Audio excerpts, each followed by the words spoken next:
The front desk clerk read the reservation twice before she looked up at me. "I'm so sorry, Ms. Ellison. There's no room under your name." Behind me, my brother lifted his phone, already filming, and said it loudly enough for the whole lobby to hear. "No mistake. We booked rooms for the real family." What none of them knew was that my grandmother, the woman who paid for this entire trip, would watch that video within the hour. My name is Nora Ellison. I am 35 years old, and I had just spent 9 hours getting to a lakeside lodge in Tahoe for a weekend my family called a celebration. I set my suitcase down and asked the clerk to check again. She did. Her eyes moved down the screen slowly, the way people do when they already know and are only buying you a moment of dignity. There were 4 reservations under our family name: a suite for my brother, his wife, and their daughter, a room for my parents, a third room, unassigned. That had been released the day before. There was nothing for me. "There may have been a change made by the primary contact," she said carefully. I already knew who the primary contact was.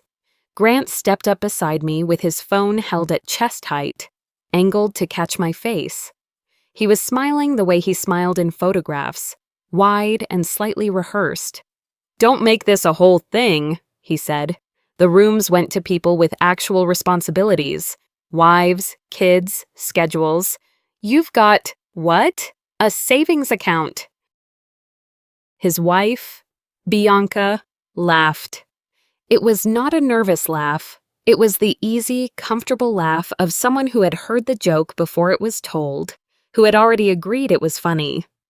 I turned to my parents. My mother was studying the pattern in the carpet as though she intended to buy it. My father looked at the window, at the lake, at the row of wet boots by the door. Neither of them said a word. That silence landed heavier than anything Grant said out loud, because it told me this was not a mistake anyone had made in a hurry. It was a decision that had been discussed, agreed to, and then carried quietly all the way from the airport. The lobby had gone still. There was a fire going, and a group of guests near it had stopped talking mid-sentence. A man holding a cup of coffee lowered it without drinking. Somebody's ski jacket rustled and then went silent. That is the particular sound of strangers deciding whether to look at you. Grant kept filming. The only person who moved was Ivy. She is 7. She stood at the edge of the group in a purple coat with the hood pushed back. And she looked at me, then at her father, then at her grandparents, then back at me. She was trying to find the adult who would explain it. Nobody did. I want to tell you that I said something clever. I didn't. I have spent my working life sitting across from people on the worst financial day of their lives. And the thing I have learned is that arguing with someone who has already decided you are less does not change the decision. It only lets them watch you try. So I did not ask why nobody had called me. I did not remind them who had paid for the rooms they were standing in. I did not mention the client meeting I moved, or the flight I booked in September, or the gift wrapped in tissue paper at the bottom of my bag. I tightened my hand around the handle of my suitcase until I could feel the ridges of it. "Then I'll find my own room," I said. "It's called home." Grant's smile slipped for the first time. "Don't be dramatic." "I'm not being anything," I said. "I'm leaving." I turned and walked out through the front doors. Nobody followed me.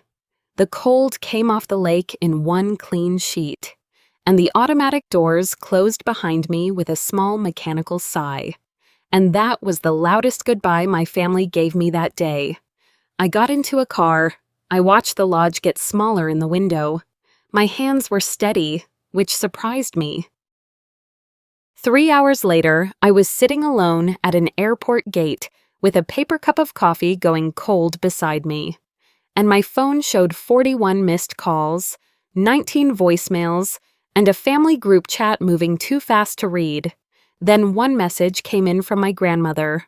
I opened it, I read it twice, and within minutes, every one of those angry calls changed into begging.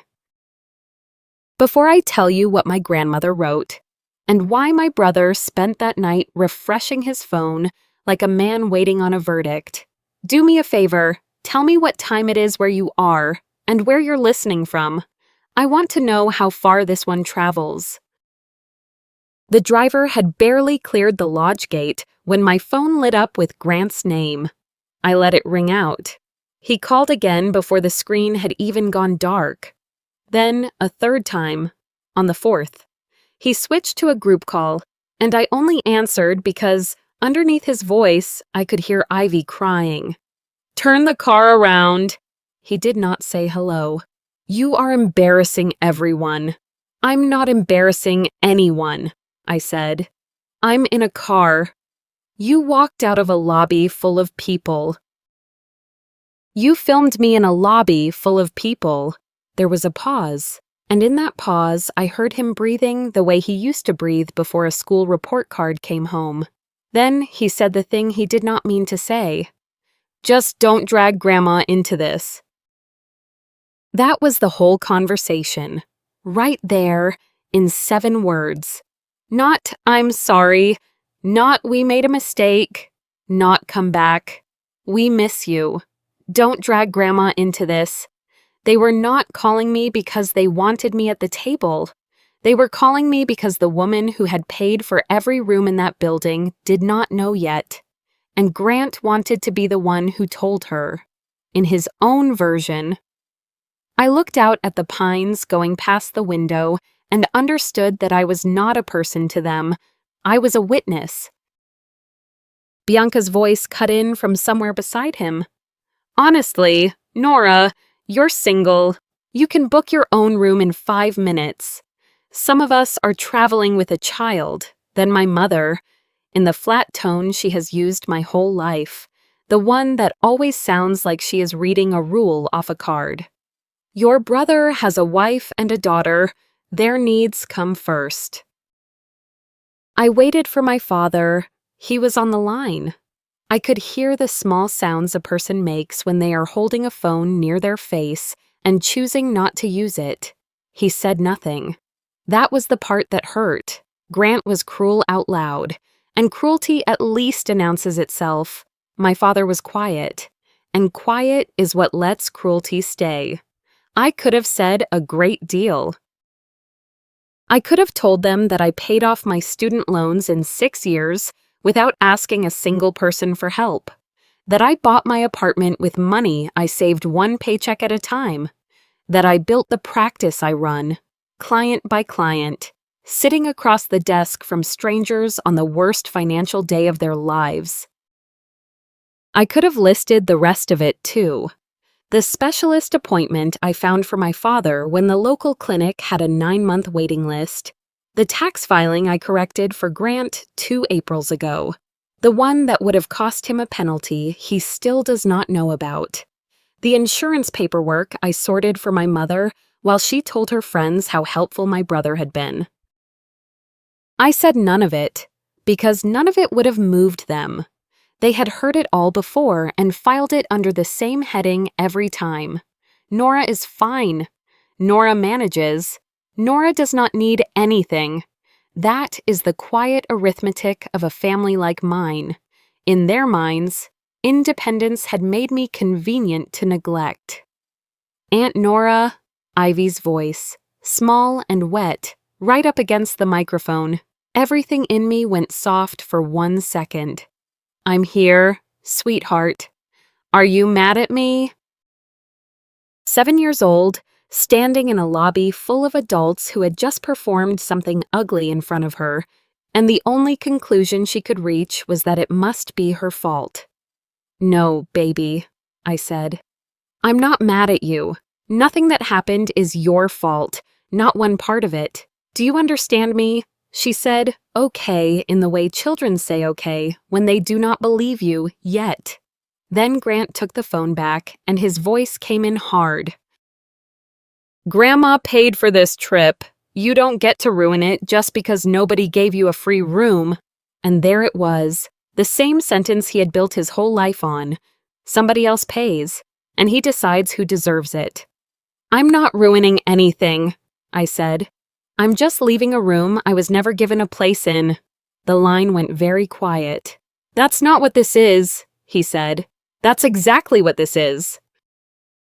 I told them I would call our grandmother myself, since she would be expecting photographs and would want to know why I was not in any of them. Grant started to talk over me. Bianca said my name twice. My mother began a sentence about how I had always been the difficult one. I ended the call. Outside. The road bent away from the water, and snow began to gather along the shoulder in thin, uneven lines. My phone lit up again and again, and I turned it face down on the seat beside me. Then I picked it back up, and I dialed the only number in that family I have never once had to brace myself before calling. To understand what happened next, you have to understand where the money in my family comes from. My grandmother is Eleanor Ashford. Everybody calls her Nell. She turns 80 this year, and this trip was supposed to be her birthday. She did not come. She had a hip replacement in the fall, and her surgeon told her that a 9-hour travel day was a bad idea. So she paid for the lodge, paid for the rooms, paid for the meals, and asked me to go in her place and bring back photographs of everyone together. She has been paying for a great deal more than a weekend. For years, she has quietly covered part of Grant's mortgage. She pays Ivy's private school tuition. She covers the lease on the SUV that Grant parks where his clients can see it. There are monthly transfers on top of that, the kind that started as help during one hard stretch and simply never stopped. She also pays for my parents' retirement community and their supplemental insurance, and most of what they call their travel budget. She has never given me $1. I have never asked her for one. For a long time, I thought that was just how it worked out. It was not. It was the whole point. A month before the trip, she asked me to come sit with her. She had a ledger on the kitchen table, the paper kind, the kind she has kept since before any of us were born. She turned it toward me and let me read. Then she told me something she had never told me. At 19, she married a mechanic named Sam Ashford. Her family had other plans for her. They told her she was throwing herself away. And when she went ahead anyway, they stopped speaking to her. Not for a season, for years. She was the disappointment. She was the cautionary tale they used on her younger cousins. She and my grandfather started with a laundry on a corner lot. They worked. They bought the building next to it, then another. By the time her family came back around, she was the one they came to. I recognize you, Nora, she said. They called me a disappointment too. Right up until the year they needed me, I did not know what to say. So I looked at the ledger instead. She tapped the column with 2 fingers. Do you think this is helping them? I told her the truth, because she has never once thanked me for a comfortable answer. I said it was keeping them comfortable. It was not making them capable. There is a difference, and the difference compounds. She nodded slowly, the way she does when you have said something she already knew and needed to hear out loud. A net catches you once, she said. That is what a net is for, but if it catches you every time, it stops being a net. It becomes a cage, and everyone inside it forgets how to stand. I thought she was speaking generally. She was not. She had been deciding something for months, and I had just handed her the last piece of it. That was the number I dialed from the back of the car. She picked up on the second ring.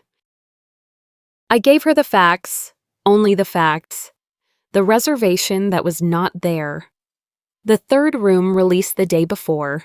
What Grant said, in the words he used, with his phone up, Bianca laughing, my mother looking at the carpet, my father saying nothing at all, Ivy standing at the edge of it in her purple coat. Then I told her I had left. and that I was on my way home, and that I was sorry there would be no photographs. I did not cry. I did not ask her to do anything. I have watched too many people at my desk try to solve a feeling by spending money, and I was not going to become one of them. She was quiet for a long moment. When she spoke, she asked 3 questions, and she asked them slowly, one at a time. Did any of them try to stop you? No. Did any of them apologize? No. And the child, I told her it wasn't her fault. She didn't believe me yet. I heard her breathe out. Then I heard something else, faint and unmistakable, the sound of a pen being uncapped. Grandma, what are you doing? Reviewing decisions I should have made years ago. Please don't do anything because you think I need someone punished. This is not revenge, Nora, she said. It is an honest accounting of the truth. I sat with that. Outside, the snow was coming down harder, and the wipers had started their slow argument with the windshield. Go to your gate, she said. Eat something. Do not answer them for the next few hours. Why a few hours? Because by then, she said, they will understand what that word actually costs. She hung up before I could ask which word she meant. I already knew. Here is the part my brother never accounted for. Nobody reported him. No hotel manager reviewed security footage. No stranger made a phone call on my behalf. Grant posted the video himself. He had filmed it for a reason, and the reason was that he thought it was funny. 20 minutes after I walked out of that lobby, he dropped the clip into our extended family group chat, the one with aunts and uncles and cousins in it, with 3 laughing emojis and a caption, "Somebody had to say it." He forgot one thing. My grandmother is in that chat. She reads everything. She has read everything for 11 years, since my cousin set the phone up for her and taught her how to make the letters bigger. She watched 40 seconds of her granddaughter standing at a front desk holding a suitcase while her grandson narrated it for an audience. Grant deleted the post an hour later. By then, my cousin Dana had already screenshotted it, because Dana has been in that family long enough to know that the things people delete are the things that matter. She sent it to my grandmother without being asked. My grandmother replied with 2 words, "Thank you, Dana." I was still at the gate when the calendar invitation arrived. Immediate family financial review. Starts in 20 minutes. Every adult with our last name was on it. My phone rang before I could even accept Grant. From a number I did not have blocked yet, I let it go. He left a voicemail, and I listened to it later, and his voice had already changed. It was not the voice from the lobby. It was thinner and much faster. What did you tell her? Nora, whatever you said, fix it. I had told her the truth. That is all I had told her. But he did not know that yet, and I suspect what frightened him most was not knowing which version she had. I joined the call with my camera off. She appeared in her study, in the chair my grandfather used to sit in, with her reading glasses on and a folder open in front of her. Not a laptop, a paper folder, tabbed and flagged. The way she has organized everything her whole life. Grant and Bianca were together in their suite. Behind them, I could see 2 beds and a room service tray. My parents sat side by side in their room, already dressed for dinner, which nobody was going to eat. The confidence they had carried into that lobby was completely gone. Bianca kept touching her hair. My father had his hands folded like a man in a waiting room. My grandmother did not greet anyone. For 2 years, I have asked each household in this family for a plan to stand on its own, she said. Nora sent hers, though she receives nothing from me. The rest of you sent silence. Grant leaned toward the screen. Grandma, come on. It's your birthday weekend. Do we have to turn this into a business meeting? You made it a business matter, she said. "The moment you used my money to decide who counted as family." Nobody spoke. She opened the folder. I should explain something, because this is where people usually assume a story like mine is exaggerating. My grandmother is not a woman who keeps money in a shoebox. Every one of those gifts exceeded the annual exclusion.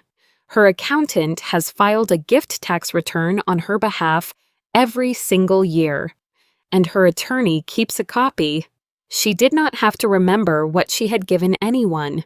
She had it in writing, to the dollar, going back years. She read from the page without raising her voice. "Grant, in the last 12 months, I paid $94,000 toward your mortgage, $26,000 for Ivy's tuition, $19,000 on the vehicle, $41,000 in direct transfers. That is $180,000. It does not include this trip." I heard Bianca say something under her breath. Then she said it out loud. "You told me the transfers were less than half that." Grant did not look at her. That was the first crack. And it happened in front of everyone. And none of us could unsee it. My grandmother continued, "Dale, Marion, in the same period I paid $128,000 toward your community fees, your insurance, and your household expenses. You have also signed a contract obligating a further $175,000. You signed it without confirming that I would fund it." My father swallowed. "You said you would help." "I said I would review it after I received your budget. I never received a budget." My mother leaned into the camera with the smile she uses on doctors and waiters. "Mother, this is about Nora being upset. We can apologize to her. There is no reason to bring all of this up. Nora has asked me for nothing," my grandmother said. "Not tonight, not ever. Whatever comes next is mine." Grant tried once more. "Look, the room thing was a joke." She took her glasses off, and for the first time all evening, she looked directly into the camera. "Then explain to me," she said, "why you filmed it." Grant did not answer her. There is no answer to that question.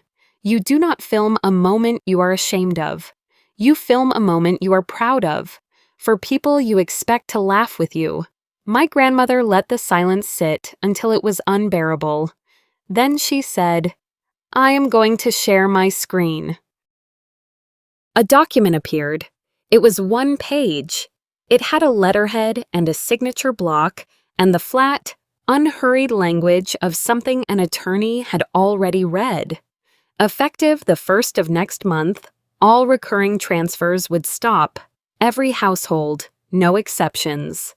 The rooms already occupied at the lodge would be paid, because she does not leave a bill for a stranger to chase. Nothing discretionary after that. No mortgage assistance, no tuition, no vehicle, no monthly deposits. One line was different from the rest. She would continue paying Ivy's basic medical coverage for 6 months, directly to the insurer, not to her parents. She read that line out loud twice, and then she explained it. "I will not use a child as leverage," she said, "whatever the adults in this family choose to do to each other. That little girl sees a doctor." Bianca started crying. My mother said, "Mother, please," in a register I had never heard from her. My grandmother took her glasses off again. "I want to be very clear about something," she said, "because I know exactly how this will be told later. I am not taking anything that belongs to you. There is nothing here that was ever yours. I am only stopping." She looked down at her folder. "Grant, you earn $78,000 a year. Your housing payment is $9,200 a month. You did not fall into that. You chose it. And then you assumed I would keep the difference invisible. Bianca, there is credit card debt in that house that your husband has not disclosed to you in full. And I suspect you have not disclosed all of yours to him. Your vehicle payment is 2 months behind. That was true last week. It was true before Nora ever got on a plane. Nobody argued, which told me everything. You have been standing at the edge of this for years, she said. I have been the only thing between you and the ground. Your fear tonight is not proof that Nora wronged you. It is proof you built your lives on money you never earned. That was when I turned my camera on. I do not know why. Maybe because I did not want them saying afterward that I had hidden. Grant saw me, and something in his face closed. So you're just going to sit there? Yes, I said. What do you want from me, Nora? Say it. What is it going to take? Nothing, I said. That is exactly the point. My mother leaned in fast. Nora, our deposit is $30,000 and it is not refundable. Do you understand what that means for us? I do. I said, I understand it better than anyone on this call. And then my father spoke, and he did not sound like the man who had stood in that lobby studying the window. Walter, he said, and then corrected himself, because my grandfather has been gone 4 years. Mother, how long have you been planning this? Since September, she said. I have been hoping one of you would make it unnecessary. I watched her hand move to the trackpad and stop there. Let me put you in that chair for a second. She is 79 years old. 4 people she loves are on the screen in front of her, and every one of them is about to lose something real. She could close the laptop right now. She could give them 1 more year, 1 more quarter, 1 more chance. If you were her, would you press send, or would you give them 1 more chance? I already know what I would have done. Tell me what you would have done, because I have thought about that question every week since. She pressed send. The notification arrived on every screen at once. I watched it land on my own phone, sitting on the plastic seat beside me at the gate, a soft chime in a terminal full of people going home for the holidays. For about 4 seconds, nobody said anything. Then everybody spoke at the same time. Grant demanded 30 days, then 60. Then he said the word please, which I had not heard him use since we were children. Bianca asked about Ivy's tuition, and when my grandmother did not answer, she asked again, louder. My mother said the stress would put my father in the hospital. My father asked, quietly, whether there was any version of this that included a repayment plan, and underneath all of it, aimed at me, came the sentence that changed the shape of that whole night. Nora, talk to her. 3 hours earlier, they had watched me walk out of a lobby, and not one of them had followed me to the door. Now they were not asking me to come back for dinner. They were asking me to save the house, the school, the car, and the retirement. People assume that when the money stops, everything falls over at once. It does not. It falls over on a schedule, and the schedule is boring. And that is what makes it real. Nothing happened in December. That is the part nobody expects. My grandmother's notice took effect on the 1st, and for 3 weeks my brother's life looked exactly the same from the outside. The house was still his. The car was still in the driveway. Ivy still went to school. What changed was the arithmetic underneath it. His housing payment came due in January without the transfer that had always quietly covered the gap. He made it, barely, by draining what was left in savings. February came 4 weeks later, the way February does, so he did what anyone would do. He went to the bank and asked to refinance, to stretch the loan out and lower the monthly payment. They ran his file and declined him. This is the part people misunderstand, so let me say it plainly, because I do this for a living. The bank had never seen my grandmother's money. It was a gift, not income. On paper, Grant had always qualified for a house he could not actually afford, on a salary of $78,000. And the only reason the payments had cleared for 6 years was a woman in a study with a paper ledger. Take her out of the picture, and the file was exactly what it had always been. Not enough. Nobody punished him. The math simply stopped being hidden. He missed March. He missed April. Somewhere in there, the notice of default arrived, certified, with a date on it. The house went on the market in the spring, and when it finally sold in the summer, it went as a short sale for less than they owed once the second line of credit was counted. Bianca's credit card debt turned out to be $52,000, spread across 4 accounts, one of them paying the minimum on another. I heard about the fights secondhand. They were the kind you can hear through a wall. He went through her statements line by line. She showed him 6 years of messages in which he had told her to keep it looking good because his clients followed her online and appearances were part of the business. He kept his sales job. In February, he started delivering food at night and on weekends, and a cousin saw him outside an apartment building downtown in a delivery jacket, holding a bag, checking a phone. She told 2 people, and within a day, the family group chat went silent. I want to be careful here, because this is the part of the story people enjoy for the wrong reason.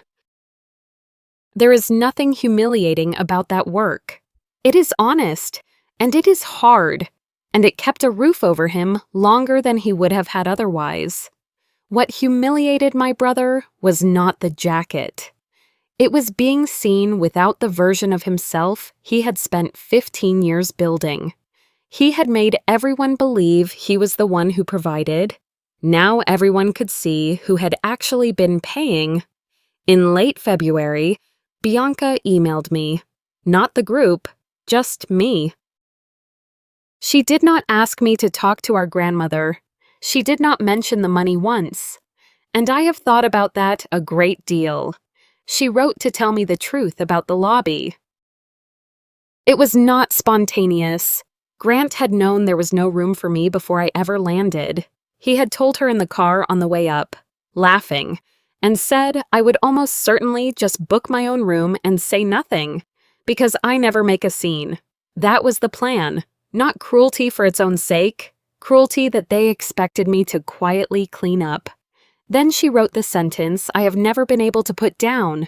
We counted on your dignity to cover our cruelty. I am ashamed of that. I read it 4 times. It was the first apology anyone in that family had offered that actually named the thing that happened. I wrote back 2 lines. Thank you for telling me the truth. Please keep Ivy out of the blame. Which brings me to the one night I did not handle well. Grant called from a number I had not blocked yet. It was late. He had clearly been drinking, and he had run out of arguments, so he reached for the only thing left. He said that when Ivy asked why she had to leave her school, he was going to tell her the truth. He said the truth was that her Aunt Nora made a phone call. Then he hung up. I sat on my kitchen floor with my back against the cabinet. And for the first time since I walked out of that lobby, my hands were shaking.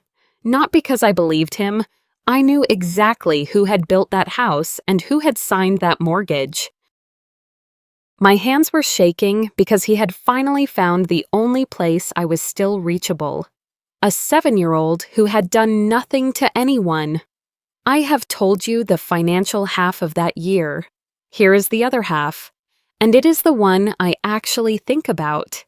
When Ivy was 5, she asked me at a holiday dinner why money in a bank gets bigger when nobody adds any. I found an empty jam jar in my grandmother's kitchen, washed it out, and taped a strip of paper across the front. I asked her what she wanted to save for. She thought about it seriously, the way small children do, and said she did not know yet. So we wrote someday on the tape, and I told her money is like seeds. If you eat every one of them, there is nothing to plant. If you keep even a few, they make more. My brother laughed from the other end of the table. Don't turn my kid into a boring accountant. Ivy kept the jar. Her mother told me she kept it on her windowsill for 2 years. Then in a drawer, then in the box of things that moved with her every time her room changed. Grant did what he said he would do. I do not know his exact words. I know that by the time the school year ended, my 7-year-old niece had reached the conclusion that all of this was somehow about her, and that the person who left the lobby had left because of something wrong in her. She did not write to me. She wrote to my grandmother on a page torn out of a school notebook, the letters leaning downhill the way they do at that age. Grandma, why is everyone fighting? Did Aunt Nora leave? Because I am not real family. My grandmother photographed it and sent it to me without a message attached. There was nothing to attach. I sat with that piece of paper on my screen for a long time. Then I called her, and we did the only thing we could actually control. We built a trust for Ivy, not a promise, not an arrangement, not a monthly transfer that could be redirected the way the last ones had been. A funded education trust with an independent trustee. Someone with no last name in this family. Every payment goes directly to a school or a medical provider. It cannot be borrowed against. It cannot pay a mortgage, a car, or a credit card. It cannot be accessed by either of her parents for any reason. My grandmother said one sentence when the attorney finished explaining it. Good. Now nobody can use her. I wrote Ivy a letter and sent it through my grandmother so that it could not be turned into a reason for anyone to contact me. I did not criticize her father. I did not explain the money, because a child should not have to hold a ledger to feel safe. I told her she was loved. I told her adults sometimes make choices that hurt people, and that when they do, it is never the child's job to fix it. And I told her the one thing I most needed her to keep. Being related is not what makes someone real. Treating people with care is. That spring, I went to therapy for the first time in my life. I told the woman across from me that I did not regret leaving that lobby. I said it plainly, and I meant it. Then I said that I felt responsible for everything that came after, and that I had started waking up at 4 a.m. doing other people's math. She let me finish. Then she asked me a question I have not stopped hearing. Did you create the instability, or did leaving simply reveal it? I knew the answer intellectually within a second. I had known it in the taxi. It took me most of a year to know it anywhere else. The worst night came near the end of winter. Grant arrived at Bianca's parents' house for his scheduled evening with Ivy. And he had been drinking. Bianca would not let Ivy get in the car.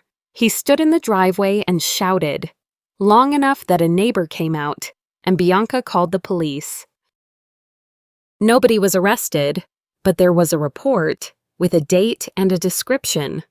And once a thing like that exists on paper, it stops being a family argument and becomes a record. At an emergency hearing, Bianca was granted temporary primary custody. My brother's time with his daughter became supervised, pending completion of counseling and evidence of sobriety. He called our grandmother that same afternoon and asked her to fund a more aggressive attorney. She said no. He told her she was choosing me over her own grandson. She told me later what she answered, and she said it the way she says everything, without heat. I am choosing the safety of my great-granddaughter over the pride of a grown man. Bianca sent me a photograph a few weeks after that. Ivy had started at her new school. On the shelf above her bed, next to a science kit and a library book, was a jam jar with a strip of tape across the front. By the following spring, the crisis had stopped being loud. It had turned into a life. My parents live in a 2-bedroom condominium now. in a building with no marble in the lobby. They keep a written monthly budget on the refrigerator, which humiliated my mother for 4 months and which she now quotes like she invented it. My father does bookkeeping for a local contractor 3 mornings a week. He is 70, and he told me, unprompted, that he had forgotten how much he liked having somewhere to be. My mother has discovered that a great many retired people live comfortably without a private dining room. She has not apologized for the lobby. She has apologized for smaller, older things, which I accept as the currency she has. Bianca works part-time in a medical office. Ivy goes to public school and has a best friend named Rosalind and can tell you the difference between a want and a need, whether or not you asked. Grant lives in a studio apartment near his office. He still delivers in the evenings. He completed the counseling, and his visits with Ivy are no longer supervised. In April, he emailed me, no copied relatives, no request, no mention of money. Nora, I called you useless because your independence made me feel small. Every time Grandma praised you, I heard proof that I had failed. I built a life I could not afford. And instead of admitting it, I treated your restraint like weakness. At that front desk, I expected you to pay for another room and cover for me, the way you always did for everyone. When you did not, I blamed you, because blaming you was easier than looking at what I had become. I am sorry. I know that does not give anything back. I read it in my kitchen, standing, still holding my keys. For once, he had written something true without attaching a price. I waited 3 days before I answered, and I want to be honest about why. It was not strategy. I could feel how badly a part of me wanted to make it all right, and I have spent my whole life letting that part sign things it should not sign. Then I wrote back. I told him I accepted that he understood what he did. I told him I hoped he kept doing the work, for Ivy's sake and his own. And I told him I was not ready to have a relationship with him, and that I would not discuss our grandmother's decisions. Then, or later, he answered with 2 words. I understand. That was all. In its way, it was the most respectful thing my brother has ever done. Some people will hear this and call me cold. I have made peace with that. An apology can acknowledge a debt. It does not force the injured person to reopen the account. Forgiveness and access are 2 different decisions. You are allowed to make them separately, and to take years over the second. In May, my grandmother turned 80 for real, and we had dinner at a small neighborhood restaurant instead of anywhere built to impress a stranger. She gave me a box. Inside it was my grandfather's brass compass, the one Sam Ashford carried in his toolbox for 40 years, scratched across the glass, still working. There was a note in her handwriting. You did not break this family. You stopped pretending it was not already broken. Independence is not the absence of love. It is the freedom to give love without being ruled by fear. This always points the same way. So do you. I think about my brother in that lobby with his phone up, absolutely certain he was the free one. He had the suite, the SUV, the school, the photographs, and every single thing he owned belonged to somebody else's decision. He was not free. He was in a cage with good lighting, and he could not see the bars because someone he loved kept paying to keep them polished. And I had spent years believing my independence was just a lonelier way to live. It was not. It was the only key in the house. I did not get the family trip they promised me.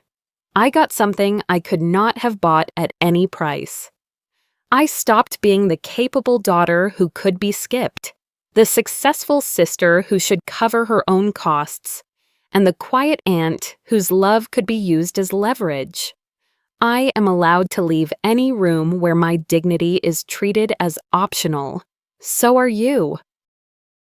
I still hope my brother becomes the man that email suggested he could be. And I hope it for Ivy most of all. And I have accepted that a person can truly change. And I can still decide the safest place for them is outside my life. Both can be true. So tell me, if you were me, would you have answered that apology or kept the door closed? Tell me in the comments. And tell me where you are listening from. I always want to know how far these stories travel.